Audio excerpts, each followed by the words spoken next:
Coming up on CPTV, violent threats from clowns pervade schools throughout the nation, as well as locally in Northwest Indiana. The boys and girls soccer team both claimed sectional championships, and CPTV's Savannah Everson brings us some fall DIY tips. Hi, I'm Drew Zimmerman. And I'm Reese Grappentine. Welcome to CPTV. Mitch Bold will have your 5-day weather forecast, and Jack Gardner will bring us CP sports highlights. Here's what's happening at Crown Point High School. Clowns have gotten a bad rap the past couple of weeks as word broke out over social media of threats of clown attacks on school students throughout the country. Here's Peyton Belcher with more. It is said that once October arrives, the creeps and freaks come out to play. This year, that quote seems to be true. The clown epidemic, as many are calling it, has definitely scared some people this October. Many love to joke about the problem, but government officials say that these jokesters should be taken seriously. Although, instead of being afraid of the clown epidemic, several people have taken to Twitter using the hashtag #IfISeeAClown to express their feelings about these bozos. There's still a question on everyone's mind. Are these clowns really dangerous? We asked some Crown Point students how they felt about the situation. They're tripping. Like, that's not cool. It's kind of creepy, and they're going to scare a bunch of people, and it's really annoying.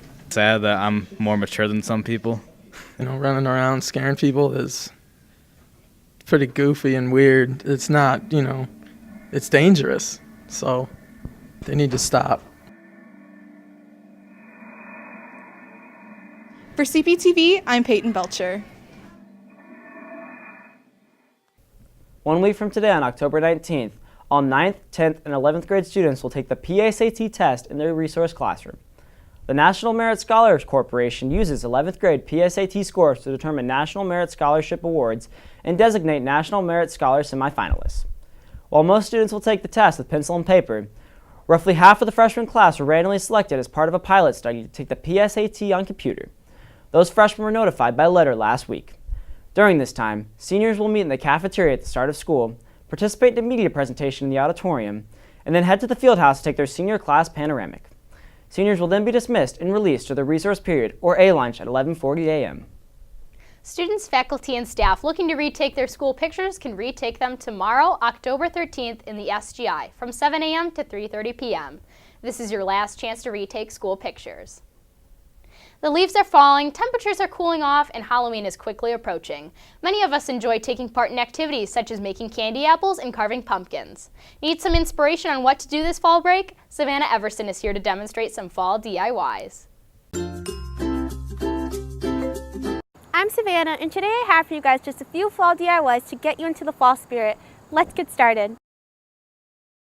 For the first DIY, you're going to need a mason jar, some fake leaves, a glue gun, Mod Podge, a glue stick, and a padded brush. So the first thing you're going to do is just cut up your fake leaves, and I'm going to continue doing this till I'm done.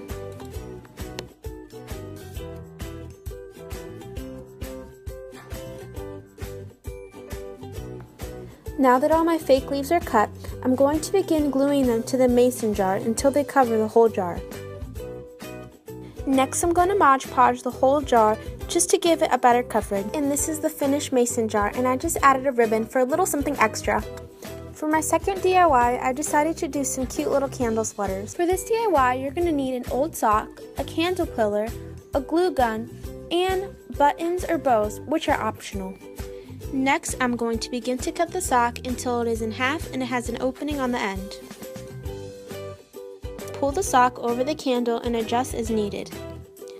Then I'm going to just start gluing my bow and my buttons to my candle just to jazz it up a bit.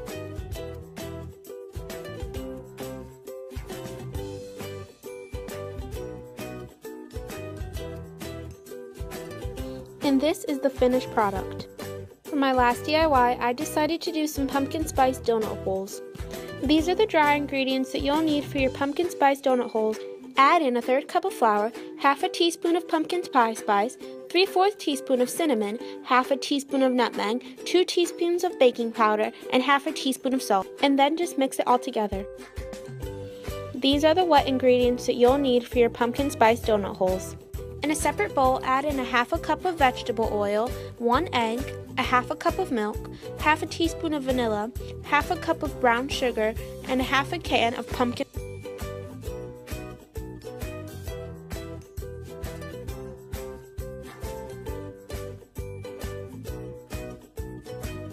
Then I mixed my wet and dry ingredients together and began to mix. Then I sprayed the cake pop machine with some cooking oil. Then I poured the batter into the griddle.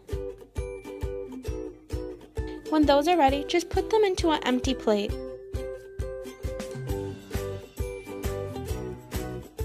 And for a little something extra, I just drizzled some caramel on top and some nuts. And this is the finished product. I hope you guys enjoyed those fall DIYs and that you try some of them out. For CPTV, I'm Savannah Everson. The Fall Orchestra Concert will take place tonight at 7 p.m. in the auditorium. All orchestras will be performing. Please come and support Operation SOS by bringing items to the concert in support of American military personnel. Sophomore, junior, and senior students driving to school must obtain a parking permit to park in the CPHS lots. Students should bring a copy of their driver's license and registration for the car they will be driving to school to the main office to receive a permit. Both students and a parent must also consent for the student to participate in the random drug testing program for all student drivers and students involved in extracurricular activities. Looks like chilly temps are in store for the next day or so. Hopefully we'll rebound in time for the weekend. Here at the 5-day weather forecast is Mitch Bolda. That's right, Drew. Tomorrow we're going to see our first day this fall with highs only in the 50s, but it doesn't look like these temps are going to stick around for the long term yet. In fact, the long-range models are showing above average highs for the entire month of October. Before we get to your long-range forecast, let's take a look at what we can expect for the rest of today. Around the noontime hour, we'll already have hit the day's high of 70 degrees under mostly cloudy skies. By 3 o'clock, showers and storms will move into the region and continue through the evening. At 6 o'clock, those showers and storms will become heavier and temps will cool down almost 10 degrees to 61 and continue to fall to the evening's low of 44. Looking at the 5-day forecast, tomorrow skies will be clear, but we'll see that brisk high of only 56 degrees.